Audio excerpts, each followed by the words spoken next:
Hello all, I am Krishna Raj, Assistant Professor from the Department of Automobile Engineering, Hindustan College of Engineering and Technology, Coimbatore. Welcome to the Session 2 Electronic Engine and Vehicle Management System video lecture class. Let us get into this presentation now. Is an cabin master control. In this cabin master control, like in door modules is there, like door modules means, so like in child lock, door lock, two-step lock, three-step lock is there. So if you are keeping this door means first lock is locked, then it cannot be able to unlock in this without removing the unlocking button, like that. Two-step lock, three-step lock is there. Then HVAC, heating, ventilation and air conditioning.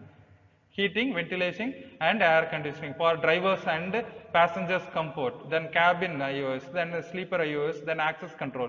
So whether if it is in buses means, so the passengers comfort is possible by means of providing and heating, air conditioning and ventilation. So automatic air conditioning system is provided, ventilated seats are provided, so that ventilator is provided with the heating as well as for cooling systems. And seat adjustments, like in seat adjustments, sleeping position or front and forward height adjustment, everything is provided. And it has some memory also, preset memory. So once if you are setting this, you just pressing this memory button, so what you are saved in the previous data, it will go for the previous data automatically. And then heated steering wheels, when the vehicle is in very cold areas, when the vehicle is driving the cold areas means, so the hands, it is very difficult to hold the steering wheels. So the steering wheels is provided by means of some heaters. Then onboard ionization systems are provided for monitoring the vehicle pulse and others. And like for an passenger as and driver's comfort, so the charging systems will be provided. And vehicle to vehicle networking systems, if the vehicle is too lengthy means, so the vehicle to vehicle networking systems are provided for monitoring these systems. And so we want to convey our message to frontal vehicle means, so this vehicle to vehicle network systems can easily transfer our message to the front or rear side vehicles.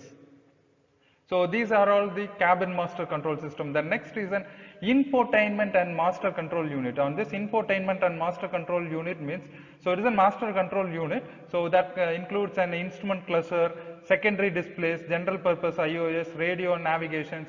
So like in infotainment system is nothing but like it is an television and radios, CD players, everything that comes under this infotainment. And like in speedometers, and like in warning systems, so engine and vehicle warning systems that shows in the speedometer cluster box.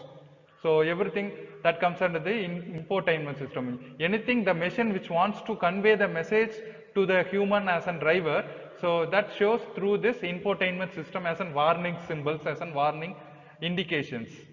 And other than this, like an speedometers, digital displays are there, that too also comes under the infotainment system.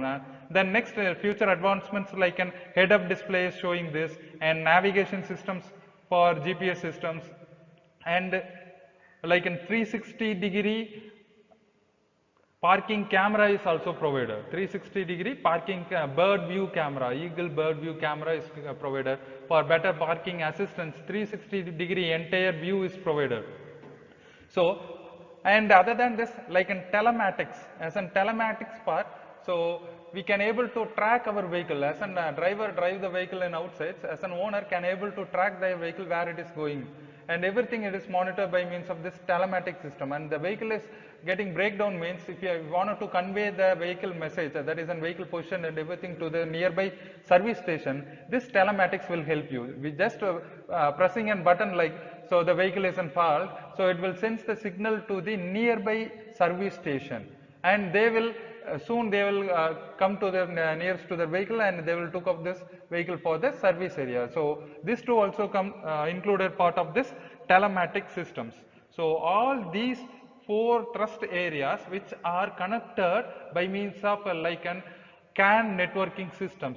So anyone can receive a signal when they are required. So the signal input is common, and which parameter that needs and signal, so that will receive an signals. So that will get an signals. So each systems will have their own ECUs for controlling these systems. All these trust elements or connected and centralized ECU.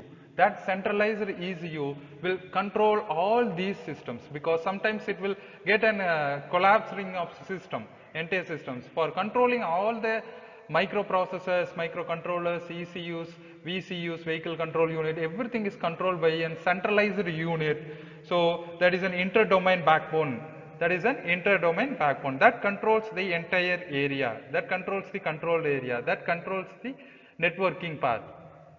And this systems has an like in fault codes and other things. So that has to be obtained by means of 16-plug OBD tool, onboard diagnostic tool, through which we can able to connect an external device, then through which we can monitoring the entire systems. So where the fault code will develop, which part of this vehicle is get damaged, which sensor is damaged. So everything we can able to, because electrical and electronics is an unpredictable part. We cannot able to predict anything, because where it is the failure is occurred, nothing we can able to observe in this manually.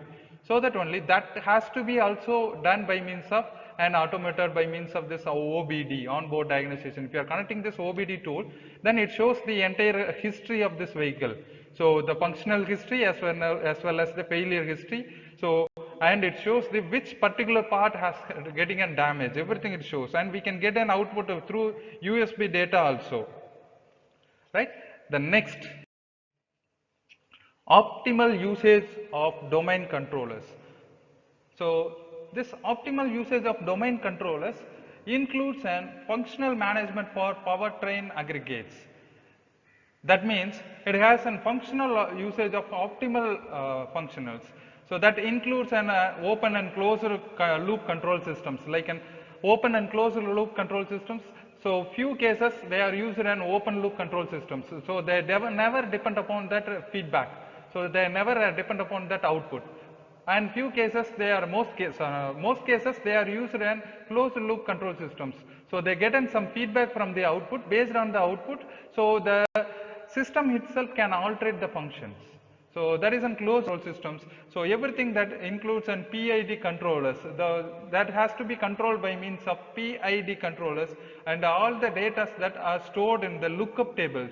So whatever the data, whatever the memories, so everything that stores in the lookup tables, that function has to be done by means of, it has some artificial intelligence, so that only, so without knowledge of driver and others, so it rectifies the faults, because it has some artificial intelligence. It is given by the some like a neural network connections along with the fuzzy logics.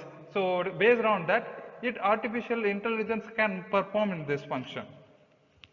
The next, vehicle management data processing assist to the driver. So in this part, it is mainly concentrate on the human to machine interface. So what is that human to machine interface?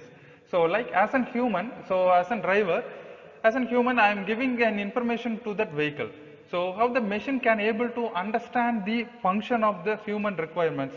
So what are the human requires given to that vehicle? Like an steering function. I supposed to want to turn that vehicle left or right direction, and I'm giving an acceleration, I'm applying a brake, I'm giving a clutch, I'm accelerating that vehicle, I'm suddenly accelerating the vehicle, and like an adaptive cruise control system, I am activating this, and blind spot detection, I am activating this, lane departure warning, I am activating this. Other than that, and then infotainment systems, like I am giving an instruction, I'm giving in a horn, or I'm giving in lighting systems, automatic wipers. Like networking, I need to convey my message to front or rear side vehicles. So like that, I need to convey my message to the as a human interface. So I need to convey my message to the machine. How the machine can able to understand. So like these instrument measurements, like in steering, braking, clutch, like in infotainments, whatever may be, I just convey it to that machine. So it has some sensors. So that sensors, so it will convert into as a machine language. So as a human language into machine language. That machine language is again sent to the centralized ECU.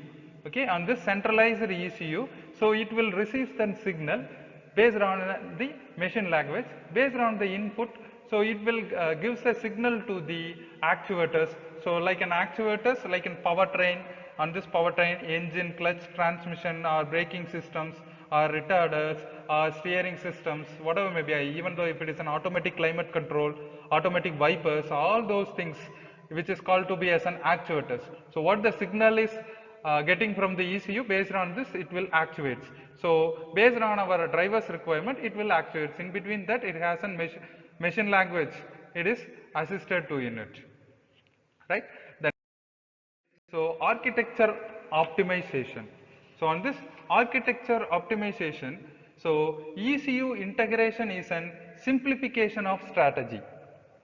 Architecture optimization, ECU integration is a simplified strategy for optimizing the architecture. To reduce the number of partner control units on the powertrain, it is integrated the functions. So we need to integrate the function. We cannot able to provide and separate ECUs and other things. So it is quite costlier to make and costlier functions. So we need to integrate the ECUs so the architectures can be integrated by means of CAN networking systems. Therefore, a newly highly vehicle control unit unifies control and management function for the engine, transmission and permanent brakes, as well as for the traction control for several driving and steering axles.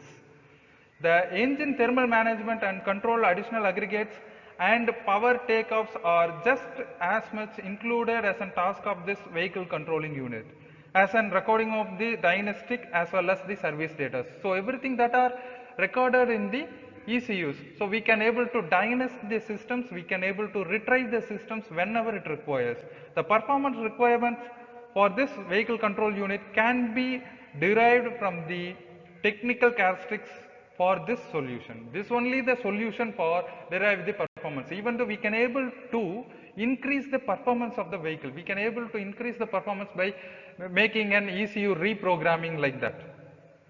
So that integration of additional functions beyond the powertrain, that includes then CAN systems for multiple functional operations. So if you are giving an input to this CAN networking, so all the inputs and sensor data which are transferred through this CAN networking, so it is a single network, wherever it requires we can get the signal and we can use in this. So that is an integration of additional functions. For example, so the speed function can be used for infotainment systems as well as for braking systems as well as for the engine performance analysis. So for all the performance parameters it need an wheel speed sensors. So the single element by means of this CAN systems we can use for all those things. As in managing the hybrid systems, as in management of these hybrid systems, so in future as consideration as to the whether a high integration is better solution in the end or whether ECU is separated according to their functions are more suitable for the specific vehicles. However, more digital technology is definitely to be expected in commercial vehicles, and one day possible even fully networked vehicle in which switches and buttons are no longer connected with the individuals instead of via standard data buses. So definitely when comparatively very earlier days, so now we are performing very well in this electrical and electronics as a part of this automotive systems. So when comparatively we improved our vehicle dynamics, we improved the engine and vehicle performance by means of this vehicle and engine management systems as a part of this electrical and electronics. So definitely in future, so the entire systems are connected by means of this networked vehicle path. So we can eliminate the switches and some electrical parts also, so we can achieve the betterment of the automotive systems. So sure it will improve the performance in future also. I hope this video lecture will enlightening you about the electronic vehicle and engine management system as an outline of ECU and its function, various electronic management system used in automotive systems for optimization of its function. Thank you.